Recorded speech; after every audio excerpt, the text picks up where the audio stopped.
న్యాయాధిపతులు 14వ అధ్యాయం 15 నుండి 20వ వచనం వరకు ధ్యానించుకుని యవనస్తులకు బైబిల్ పఠనాన్ని ముగించుకున్నాం. 15వ వచనంలో 7వ దినమున వారు సంసోను భార్యతో ఇట్లనిరి, నీ పెనిమిటి ఆ విప్పుడు కథ భావమును మాకు తెలుపునట్లు అతని లాలన చేయము, లేని ఎడ్ల మేము అగ్ని వేసి నిన్ను నీ తండ్రి ఇంటి వారిని కాల్చి వేసేదము, మా ఆస్తిని స్వాధీనపరచుకున్నట్టుకే మమ్మను పిలిచితరా అనిరి.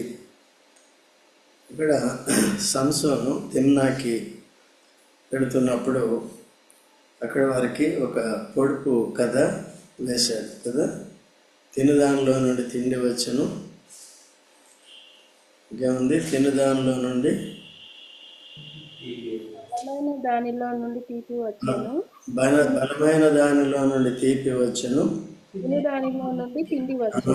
బలమైన దానిలో నుండి తీపి వచ్చెను, తినుదానిలో నుండి తిండి వచ్చెను అనే దానికి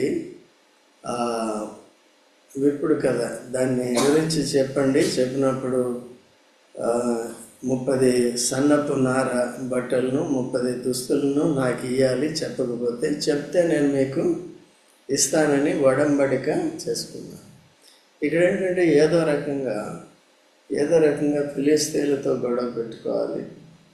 ఎందుకంటే ఫిలిస్తీన్లు ఇశ్రాయేల్ ఏం చేస్తున్నారండి, వారి మీదకి వచ్చి వారిని ఎప్పుడు కూడా పాడు చేస్తున్నారనమాట.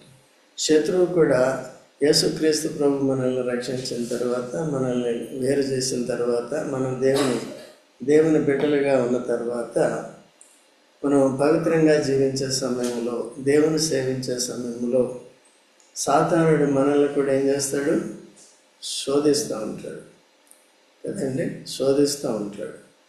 లేకపోతే కొన్నిసార్లు ఏమవుతుందంటే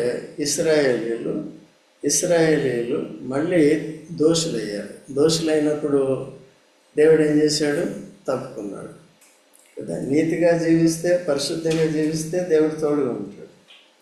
లేదు, దేవుని యొక్క ఆసక్తిని కోల్పోయి మన ఇష్టానుసారంగా జీవిస్తే, అపవిత్రంగా జీవిస్తే, శరీరానుసారంగా జీవిస్తే దేవుడు తోడుగా ఉండడు. మన శరీర కార్యాలని నెరవేర్చుకోవడానికి తోడుగా ఉంటాడు. యేసుక్రీస్తు ప్రభు కూడా తన శిష్యులతో చెప్పాడు, నేను మీకు సదాకాలము యుగయుగములు తోడేను. ఎప్పుడు మీరు సర్వలోకానికి వెళ్ళి సువార్త చెప్పండి, నమ్మిన వారికి తండ్రి, కుమార, పరిశుద్ధాత్మ నామంలో బాప్తిస్మం ఇవ్వండి. అంతేకాదు, వారిని సంఘంగా సమకూర్చి అపోస్తల బోధ, సహవాసము, రొట్టె విరుచుట, ప్రార్థన యందు ఎడతెగకుండా ఉండాలని వారికి నేను ఏ సంగతులు మీకు బోధించుతునో లేక ఆజ్ఞాపించుతునో వాటినన్నింటినీ వారికి ఏం చేయాలి, బోధించాలి. ఇది అపోస్తలుల యొక్క పని. నేటి దినాల్లో సంఘం యొక్క బాధ్యత. ఓకే, ఏదో సువార్త చెప్పాం, ఎవరు వచ్చారు, రండి పండి అన్నంత మాత్రం కాదు. ఏం చేయాలి, వాక్యాన్ని సరిగా నేర్చుకోవాలి. లోకానుసారంగా, శరీరానుసారంగా ఉండకూడదు. దేవుని సన్నిధికి దూరంగా ఉండకూడదు. మనం ప్రత్యేకింపబడిన ప్రజలు. అదే చెప్పాను. ఇప్పుడు ఉద్యోగాలకు వెళ్ళారు, ఈ రోజంతా పని చేసుకున్నారు, మళ్ళీ తిరిగి సాయంకాలం కూడుకుంటే ఇక్కడికి వచ్చారు. మీరు కూడా కొన్నిసార్లు చదువుకుంటారు కాలేజీలో. వీళ్ళు మనకి రెండో పని ఏంటి, మనకి సంఘం, లేకపోతే వాక్యాన్ని నేర్చుకోవటం, సహవాసం కలిగి ఈ రెండే పనులు. లేదంటే ఏమవుతుందంటే, రక్షణ అయితే పొందాము, యేసుప్రభుని అయితే నమ్ముకున్నాము, మళ్ళీ శరీరానుసారంగా, లోకానుసారంగా జీవిస్తూ సంఘం పట్ల, సహవాసం పట్ల, వాక్యం నేర్చుకునే పట్ల, ఇచ్చిన తలాంతులు, వరాలను బట్టి దేవుని సేవించే బదులుగా, సంఘానికి క్షేమం కలిగజేసే బదులుగా ఇంట్లోనే కూర్చుంటే, లేకపోతే కేవలం ఆదివారం వస్తాం వెళ్తాం, ఎందుకు వస్తున్నట్టు, ఎందుకు వెళ్తున్నట్టు, ఏం ఇన్పుట్ తీసుకోవట్లేదు, అవుట్పుట్ తీసుకోవట్లేదు. సో ఇలా మనం ఉండకూడదు అనమాట. ఇది కుళ్ళిపోయిన అంజూరపు పళ్ళుతో సమానం. అంజూరపు పళ్ళు మనం బాగుంటేనే కదా మంచి పండ్లుగా తినేది. కుళ్ళిపోయిన పళ్ళు ఉంటే అయితే మనమే కుళ్ళిపోయిన పళ్ళుగా ఉండకూడదు. ఒకసారి మనం పాడైపోయినాం, కుళ్ళిపోయాం, వాటిని తిరిగి మనల్ని బాగు చేశాడు, మంచి అంజూరపు పళ్ళుగా చేశాడు, ఒక గంపలో పెట్టాడు, సంఘంలో. అది దేవుడు భుజించడానికి ఉపయోగకరంగా ఉండాలి, లేకపోతే దేవుడు మనల్ని వాడుకోవటానికి మనం ఉపయోగకరంగా ఉండాలి. ఆ విధంగా ఇశ్రాయేల్ అట్లా లేని కారణం చేత ఒకరి తర్వాత ఒకరిని, న్యాయాధిపతుల్ని వారి సంరక్షణ కొరకు, శత్రువారి నుండి వారిని కాపాడటానికి ఎన్నుకున్నాడు అన్నమాట. ఈ సంవత్సరం కంటే ముందు ఇతన్ని ఎన్నుకున్నాడు. వారు పెళ్ళిళ్ళు చేసుకుంటూ 30 మందిని 60 మందిని పిల్లలు కనుక్కుంటూ కూర్చున్నారు. వారు ఆత్మీయ చరిత్ర ఏమీ లేదు. వారు జస్ట్ 2-3 వచనాలు మాత్రమే వారి గురించి ఉన్నాయి. వారిద్దరూ కూడా త్వరగానే చనిపోయారు. దగ్గర 7 సంవత్సరాల లోపే చనిపోతూ వచ్చారు. తర్వాత ఎవరిని ఎన్నుకున్నాడు? తల్లిదండ్రులకి వాగ్దానం చేసి వారిని ద్రాక్షారసం తీసుకోవద్దని, గర్భవాసిగా ఉన్నప్పుడే తాను నాజీరుగా ఉంటాడని, ప్రత్యేకంగా ఉంటాడని, అభిషేకింపబడతాడని, తనకి ఆత్మశక్తి నేను ఇస్తానని, ఫిలిష్తీయుల నుండి ఇశ్రాయేల్ ఏం చేస్తాడు? విడిపిస్తాడని చెప్పాడు. సరే, ఈయన పరిచర్య విధానం ఎట్లా వచ్చింది? మొట్టమొదటిగా ఈ వివాహ బంధం ద్వారా ఫిలిష్తీయులతో సంబంధం పెట్టుకున్న తర్వాత మళ్ళీ వాళ్ళతో గొడవ పెట్టుకోవటం. ఎందుకంటే దేవుని కార్యాలు నానా రకాలుగా ఉంటాయి అన్నమాట. వీరిని పరిశుద్ధాత్మే తను ప్రేరేపించి ఏం చేశాడు? నడిపించాడు కదా. అట్లా అందుకని ఇప్పుడు ఏంటంటే ఒక సింహాన్ని ఏం చేశాడు? మేక పిల్లని చీల్చినట్టుగా. ఏ శక్తితో? సంసోను తాను కూడా దేహదారుఢ్యాన్ని బట్టి బలవంతుడే, కానీ ఆ బలం సరిపోతుందా సింహాన్ని చీల్చివేయటానికి? ఈవెన్ మేకను కూడా చీల్చలేదు. అర్థమైందండి? ఈయన ఏం చేశాడు? చీల్చేసాడు. ఆ సింహం దేనికి గుర్తుగా ఉందంటే శత్రువు ఎవరు వాళ్ళు? ఫిలిష్తీయుల సబ్జెక్ట్ కాబట్టి ఫిలిష్తీయులు ఎవరేం చేస్తున్నారు? ఫిలిష్తీయులు కదా. ఇప్పుడు గొలియాత్ అంటే ఈయన గొలియాత్కి సంబంధం దావీదు కదా గొలియాత్. కాబట్టి అట్లా మైండ్ పెట్టుకోండి. కొద్దిగా మైండ్లో ఉన్నాయి కానీ ఉపయోగించడం నేర్చుకోవాలి. ఓకేనా? కాబట్టి ఎంతవరకు వచ్చింది? అర్థమవుతుంది ఏమన్నా?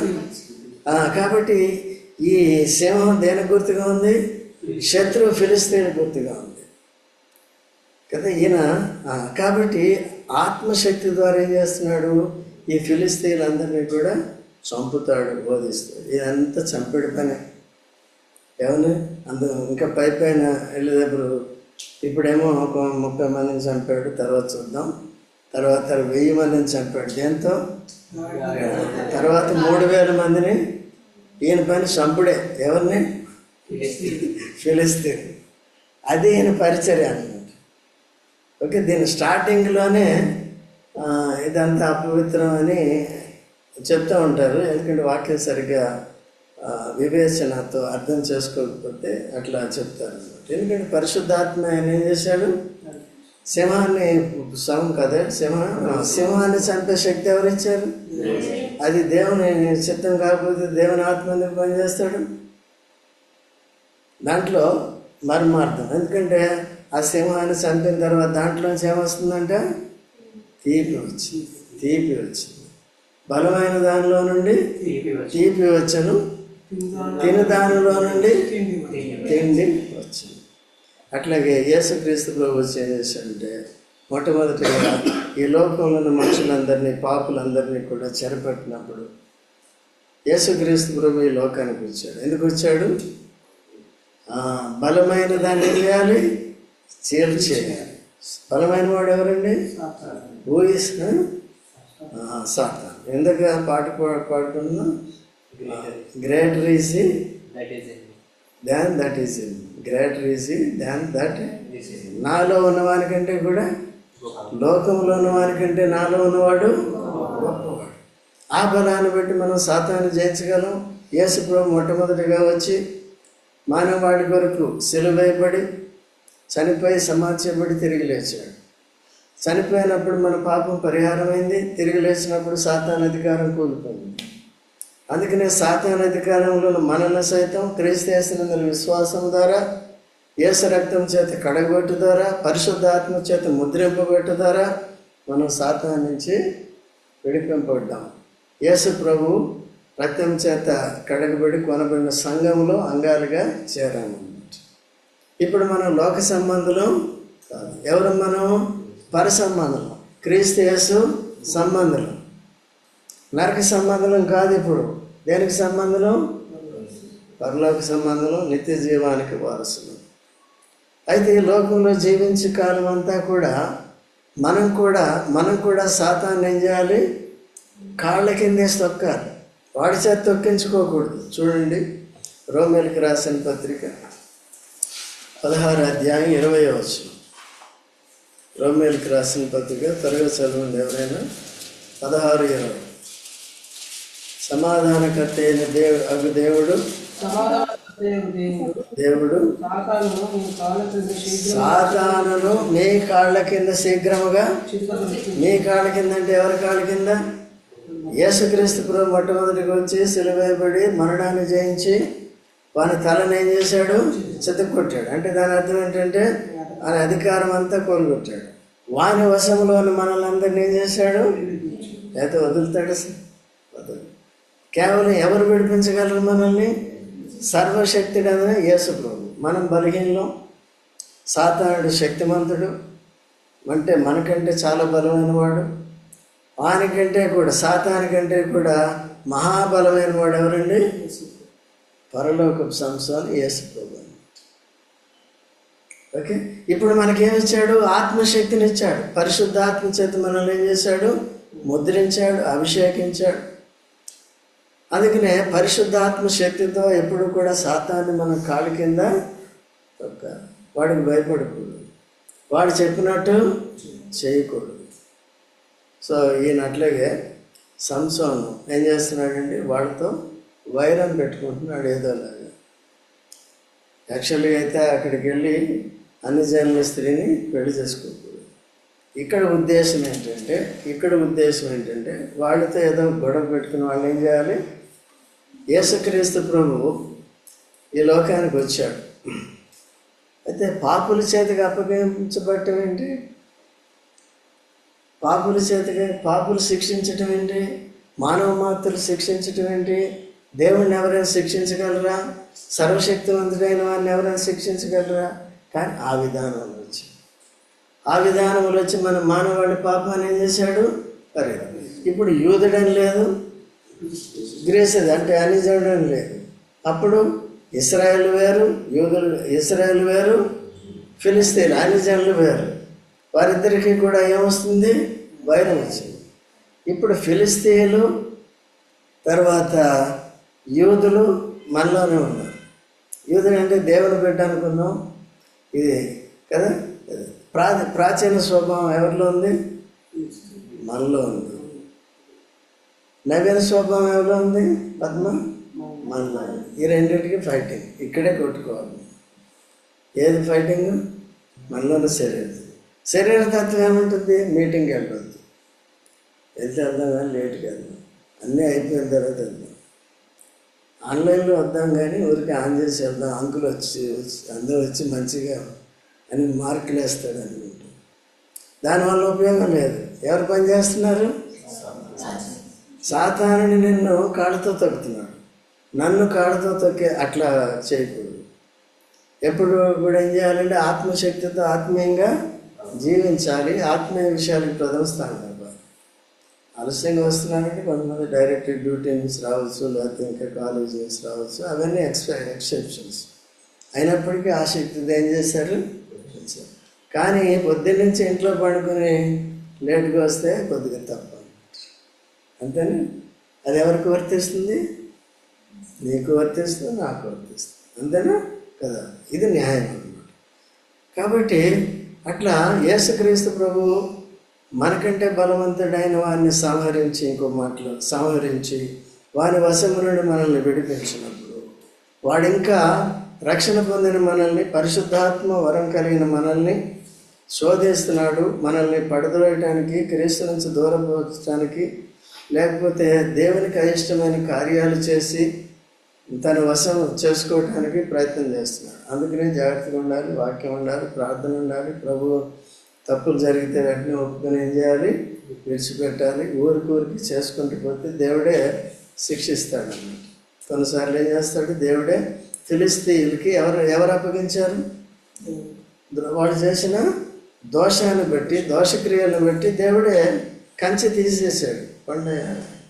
వాడు బాగా వచ్చి దంచినప్పుడు వీళ్ళు ఏడ్చినప్పుడు దేవుడు మళ్ళీ ఏం చేశాడు, నువ్వు చేసింది తప్పని మారుమనసు పొందినప్పుడు దేవుడు వస్తాడు. అలా కంటిన్యూ అయితే 20 సంవత్సరాలు అంటే 20, 40 అంటే అట్లే వదిలేస్తాడు. ఎవరికి నష్టం అది? అప్పుడు నేర్పరుచుకున్నాడు. అలాగా ఇక్కడ మొట్టమొదటి కలహం ఎక్కడొచ్చింది, మనం చదువుకున్నాం. ఇక్కడ వాళ్ళకి విప్పుడు కదా వేశాడు. వేసినప్పుడు అది వాళ్ళు చెప్పగలిగారా? మనమైతే చెప్పేస్తాం కదా. ఎట్లా చెప్తాం? రాసింది కాబట్టి ఇప్పుడు కదా అయితే చెప్తాం, కానీ దాంట్లో ఉన్న భావం చెప్తామా? పులేంటి, అది కేవలం కలేబరమా, దాన్ని ముట్టుకోవచ్చా, ఇవన్నీ అసలు దాంట్లో ఉన్న ప్రవచనం ఏంటనేది చూడాలి. What is the intention of God అని, లేకపోతే స్పిరిట్ ఆఫ్ గాడ్ అనేది we need to look into it. దాన్ని మనం చూడాలి. అర్థమవుతుందమ్మా? కాబట్టి అట్లా ఫిలిస్తీయుల్ని జయించడానికి, ఫిలిస్తీయుల వశం నుంచి ఇశ్రాయేల్ని విడిపించడానికి ఈ విధానంలో సంసోన్ని దేవుడు ఏం చేశాడు, వాడుకున్న తర్వాత సరే అక్కడ వెళ్ళిన తర్వాత ఏమైంది,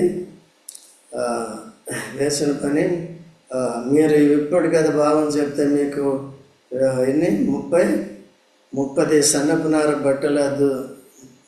బట్టలను 30 దుస్తులను నేను మీకు ఇస్తాను, లేనట్లయితే మీరు నాకు ఇవ్వాలని ఆ విధంగా చేసినప్పుడు 7వ దినమున వారు సంసోను భార్యతో ఇట్లా అనేది, నీ పెనిమిటి ఆ ఇప్పుడు కథ భావమును మాకు తెలిపినట్లు ఎన్ని దినాలు టైం పెట్టారు? 7 దినాలు. 3వ దినాన్ని పిలిచి అడిగినప్పుడు వాళ్ళు చెప్పగలిగారా? చెప్పగలరు. ఇప్పుడు ఫైనల్గా ఎప్పుడు ఇది? 7వ దినమున వారు సంసోను భార్యతో ఇట్లా అనేది, నీ పెనిమిటి ఆ విప్పుడు కథాభావం మాకు తెలుపునట్లు అతని లాలన చేయము, లేని ఏళ్ళ మేము అగ్ని వేసి నిన్నేం చేస్తాం. చూసారండి, వారు కూడా ఏం చేస్తున్నారు, రౌడీజం చూపిస్తున్నారు. ఫిలిస్తీయులు అదే ఎప్పుడు కూడా శరీర పోరాటం. ఎవరండి? మనలోని శరీరం కూడా ఏం చేస్తుంది, ఎగిరెగిరి పడుతూ ఉంటుంది. ఎప్పుడు కూడా ఎదిరించాలి, బెదిరించాలి, పోరాడాలి, ఇదే ఉంటుంది. అది ఆత్మ స్వభావం ఎట్లా ఉంటుంది? యేసు ప్రభు గారు ఉంటుంది. యేసు ప్రభు గారు ఎదిరించిన వారిని ఎదిరించాడా, బెదిరించిన వారిని బెదిరించాడా? ఏం చేశాడు? న్యాయముగా తీర్పు తీర్చి దేవునికే. ఎక్కడుంది? 1 పేతురు 2వ అధ్యాయం 22 నుంచి ఉంటుంది, తర్వాత చూసుకోండి. చెప్పేశాను కదా, దాంట్లో ఉన్నది ఎదిరించిన వారిని ఎదిరించాలి. సో అది యేసుక్రీస్తు ప్రభు దేవుని బిడ్డలంగా యేసు ప్రభు వంటి స్వభావం కలిగి ఉండాలి. ఓకే. అయితే శరీరతత్వం ఫిలిస్తీయులతో సమానం, అయితే ఆత్మ స్వభావం యేసుక్రీస్తు ప్రభుతో సమానం. సో ఇలాగా ఈ డిఫరెన్స్ మనలో చూసుకోవాలి. వెంటనే వాళ్ళతో చెప్పినప్పుడు వాళ్ళు ఏం చేశారంటే, ఆమెను బెదిరించి దాని సంగతి ఏంటో తెలుసుకోవాలంటే ఆమెకు కూడా చెప్పలేదు. ట్రేడ్ సీక్రెట్ ఎవరికి చెప్పలేదు? భార్యకు కూడా. ఎందుకు చెప్పలేదు?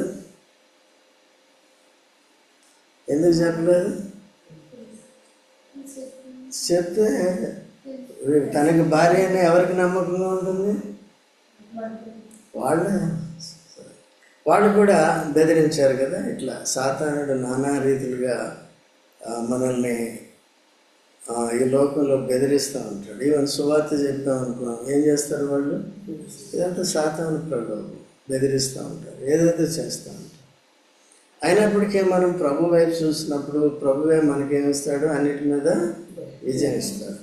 అయితే ఇక్కడ ఆమెను బెదిరించినప్పుడు అది చెప్పారు, నువ్వు లాలని చెయ్యి, మంచిగా ఇది చెయ్యి, అది చెయ్యి, ఆయన దగ్గర నుంచి దీన్ని రాబట్టు. ఇది క్రమమైన మార్గం, అక్రమమైన మార్గం. లోకం ఎప్పుడు కూడా అక్రమంగా నడుచుకుంటుంది, సాతాను ఎప్పుడు కూడా అక్రమంగా నడుస్తుంది, శరీరానుసారులు కూడా అక్రమంగా నడుస్తారు, వారి విశ్వాసాలు అయినప్పటికీ కూడా అక్రమంగా నడుస్తారు. సో అట్లా ఒత్తిడికి కూడా మనం ఏం కాకూడదు. నువ్వు నీ భర్తకు ఏంటది, నీ భర్తకి నువ్వు నమ్మకంగా ఉండాలి కదా. నువ్వు పెళ్లి చేసుకున్నావు, ఎవరికి నమ్మకంగా ఉండాలి? కానీ ఎవరికి నమ్మకంగా ఉంది? తన భర్త ఆల్రెడీ బలమైనవాడు కదా. ఇట్లా వచ్చి నన్ను ఒత్తిడి చేస్తున్నారు, నువ్వు చూసుకో అని చెప్తే ఆయన చూసుకుంటాడు కదా, పోయి దంచుతాడు ఒక్కొక్కరు. చెప్పిందా? వాడికి భయపడు. ఇప్పుడు మనం ఎవరికి భయపడతాం? సాతానుడు బలమైనవాడే, యేసుప్రభు బలమైనవాడా? మన భర్త యేసుప్రభు అయినప్పుడు, బలవంతుడు మనతో ఉన్నప్పుడు వాడేదో ప్రలోభ పెట్టి భయపెట్టి ఇదేదో చేస్తే భయపడాలా? నేమ్యా భయపడ్డా? ఎవరు భయపడ్డారు? దేవుణ్ణి ఆధారం చేసుకున్నవారు, క్రీస్తుని ఆధారం చేసుకున్నవారు ఎవ్వరు భయపడ్డారు. అపోస్తలులు భయపడ్డారా? బెదిరించారు, కొట్టారు, భయపడ్డారా? శద్రకు, మేషాకు, అబేద్నెగో భయపడ్డారా? జాంతానాయి నీకు చెప్పే సమాధానం చెప్పే పని ఎందుకు? సర్వశక్తుడైన వాడు మాకు తోడుగా ఉన్నాడు, ఆయన దాసులం మేము, ఆయన చెప్పింది చేస్తాం, ఆయన కొరకు నిలబడదాం అని చెప్పాడు అని చెప్పాడు. ఓకే అండి. కాబట్టి మాట్లాడే అక్కడికి వెళ్ళి చూడు, చెప్పిన తర్వాత కూడా డల్గా ఉంటారు మీరు. కాబట్టి ఎంతవరకు వచ్చింది అర్థమైందా? సో తన భార్యకి భర్త ఎటువంటి వాడండి? బలమైన వాడు కదండి. అయితే మనం కూడా మనం ఎవరు?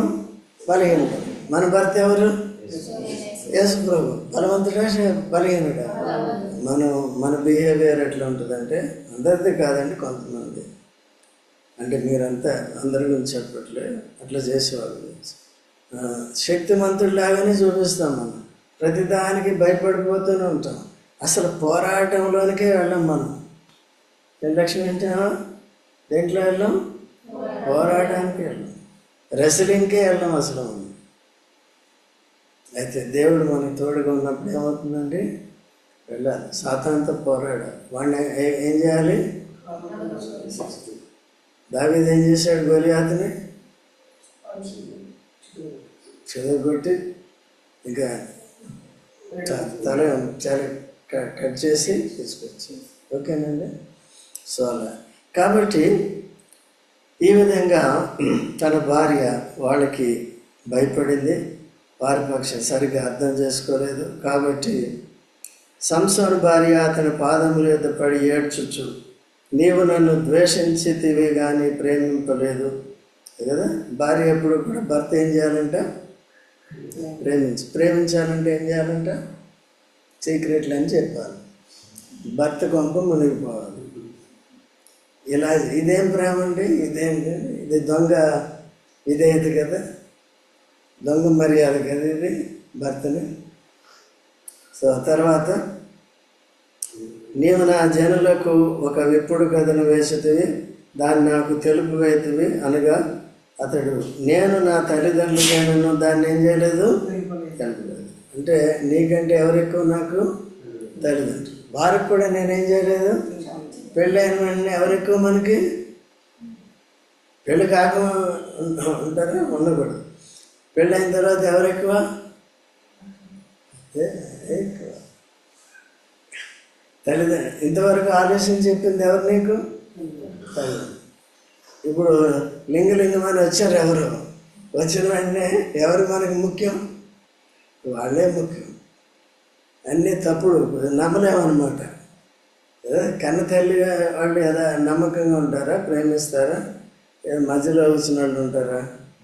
కొంతకాలం ఉండాలి. దైవ భయం కలిగిన వాళ్ళు ఉండాలి నమ్మకంగా. ఎవరికి ఉండాలి? తల్లిదండ్రులను సన్మానించాలి, అవసరమైన తల్లిదండ్రుల సలహాలు తీసుకోవాలి. రెండోది భర్త కూడా ఉండాలి. భర్త విషయాలు భార్యాభర్తలు కూడా కొన్నిసార్లు పెద్దవాళ్ళతో కూడా ఏం చేయాలి? చర్చించుకోవాలి, ఏమైనా డెసిషన్స్ తీసుకునేటప్పుడు ఉండాలి. ఆ, అని అనినప్పుడు ఆమె వారి విందు దినములు 7 అతని యొద్ద విందు దినాల్లో ఏం చేస్తుందండి? 7. ఎందుకు? పెళ్ళి అయింది, 7 రోజులు విందు ఎప్పుడు ఇస్తారండి? సంతోషానికి ఇస్తారు, పెళ్ళయిందని ఇస్తున్నారు. ఇప్పుడు ఇక్కడ ఏం పెట్టింది? ఈ విందు లోపల ఆఖరి రోజు ఏం చేయాలంట? కలభావం ఏదైనా ఇప్పుడు కథభావాన్ని చెప్పాలి. 7వ దినమున ఆమె అతని తొందర పెట్టినందున అతడు ఆమెకు దాన్ని తెలియజేయగా ఆమె తన జనులకు ఆ విప్పుడు కథను. ఇప్పుడు సంసోను ఏం చేశాడు? సంసోను బలవంతుడా బలహీనుడా చెప్పండి? బలహీనుడు కదా. అదేనమ్మా, బలవంతుడా బలహీనుడా? పాటలు కూడా పాడతారు, సంసోను అంటే బలవంతుడు. ఏదో పాట సండే స్కూల్లో ఉంటుంది. సంసోన్ అంటే ఎవడురా భలే భలే వీరుడు. చూసారు, సంసోన్ అంటే ఎవర్రా భలే భలే వీరుడు. ఇక్కడ ఏమైందంటే వీరత్వం ఇక్కడ కదా. ఆయన దేహరీతిగా బలవంతుడు, మానసికంగా బలహీనుడు. మనం కూడా దేహంలో బాగానే ఉంటాం కానీ మానసికంగా బలహీనం. ప్రతి చిన్న విషయానికి ఏమవుతాం? తప్పిపోతూ ఉంటాం, శత్రువుకి చోటు ఇచ్చేస్తూ ఉంటాం, శత్రువు పన్నాగాల్లోకి వెళ్ళిపోతూ ఉంటాం. అందుకనే పౌలు అంటాడు, శత్రువుని తంత్రాలు ఎరుగని వారము. చూడండి, త్వరగా ముగిస్తాను. 2 కొరింథీ 2వ అధ్యాయము 11వ వచనం. త్వరగా చదవండి, త్వరగా ఎవరైనా సరే. 2 కొరింథీ 2:11. నేనేమైనా క్షమించి ఉంటే సాతాను మనలను మోసపరచకుండునట్లు నేను క్రీస్తు సముఖమునందు క్షమించి ఉన్నాను. సాతాను తంత్రములను మనము ఎరుగని వారము కాము. చూసారా, సాతాను తంత్రములను ఎరుగని వారము. సాతాను తంత్రాలని, అందుకనే ఆది కాండం నుంచి ఆదాముల దగ్గర నుంచి ఎలాగ వాడి తంత్రాలను ఉపయోగిస్తూ వచ్చాడు, ఇవన్నీ మనం మైండ్లో పెట్టుకుని ఏం చేయాలి? వాడి తంత్రాలు ఎలాగ ఉంటాయి కాబట్టి మనం జాగ్రత్తగా ఉంటాం, ప్రభు మీద ఆధారపడి. ఓకేనండి. సో కాబట్టి తంత్రాలను ఎరుగని వారము కాదు. ఈయన ఏం చేశాడు? మానసికంగా బలహీనుడు, లేకపోతే నైతికంగా బలహీనుడు, దేహరీతిగా ఏం లాభం చెప్పండి ఇప్పుడు కదా. అవ కూడా అంతే. ఆదామంతా పడిపోయి ఓడిపోయిన వాళ్ళంతా బలహీనలే. పైకి నేను ఇంత అంత అని చెప్పుకుంటే. అందుకనే భార్యాభర్తల మధ్య కూడా ఈ వ్యత్యాసాలు వస్తూ ఉంటాయి. సాతానుడు పనిచేస్తూ ఉంటాడు. భర్తకి తగినట్టుగా భార్య ఉండదు, భార్యకి తగినట్టుగా భర్త ఉండదు. ఇద్దరూ కలిసి వాక్యానుసారంగా ఉండాలి. నా ఇష్టం ఇది, నీ ఇష్టం ఇది, నీ ఇష్టం ఇది అని లేదు. ఎందుకంటే వాక్యం అనేది కామన్ ఇద్దరికి కూడా. కాబట్టి భార్యాభర్తలు ఇద్దరూ కలిసి ఏం చేయాలంటే సాతాన్ని ఓడించాలి. భార్య కానీ భర్త కానీ బలహీనలైతే, లేక ఇద్దరు బలహీనలైతే సాతానుడు ఇంకా ఆడుకుంటూ ఉంటాడు. శాంతి ఉండదు, సమాధానం ఉండదు, వృద్ధి ఉండదు. చూస్తారు, ఆడుకుంటూ పాడుకుంటూ కాదు, ఏం చేస్తాడండి? అందుకని చేస్తాడు. ముఖ్యంగా భార్యాభర్తలు కూడా ఎట్లా ఉండాలి? సంసోను భార్య కదా, ఎవరికి లోబడాలి? మన బలవంతుడు కదా. అలాగే మనం యేసు ప్రభు బిడ్డలో ఎవరికి లోబడాలి? ఎవరికి లోబడుతున్నాం? ఈజీగా డైవర్ట్ అయిపోమా? ఆ పని ఉంది, ఈ పని ఉంది, ఏ పని ఉంది, ఏ పని కాదు. ఓకేనా? జాగ్రత్తగా ఉండాలి. తర్వాత ఏమైందండి? 7వ దినమున సూర్యాస్తమింపక మునుపు. అది అయిపోయిందా? ఆమె తన జనులకు ఆమె ఇప్పుడు కదా. ఈయన ఆమె చెప్పాడు, ఆమె ఆమెకు చెప్పాడు. అయిపోయిందా మొత్తం? ఇంకేమైనా ఉందా? అయిపోయింది. తర్వాత ఇప్పుడు చదువు. 7వ దినమున మునుపు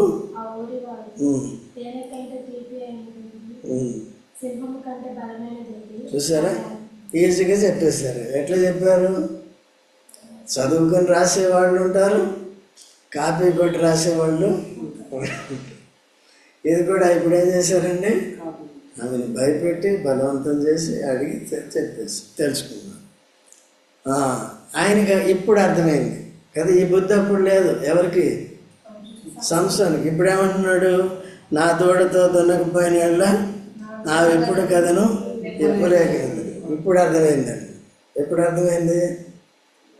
ఎంత ఆత్మీయంగా కూడా పెద్ద పెద్ద ప్రత్యక్షత కలిగిన సేవకులు కూడా తగ్గిపోతారు. అందుకని అపోస్తలుడు పౌలు చాలా జాగ్రత్తగా ఉంటుంది. సాతాను ఎన్నో రకాలుగా కార్నర్ చేయడానికి ప్రయత్నం చేస్తాడు. మమ్మల్ని కూడా చేస్తాడు, మిమ్మల్ని కూడా చేస్తాడు. అందుకనే జాగ్రత్తగా.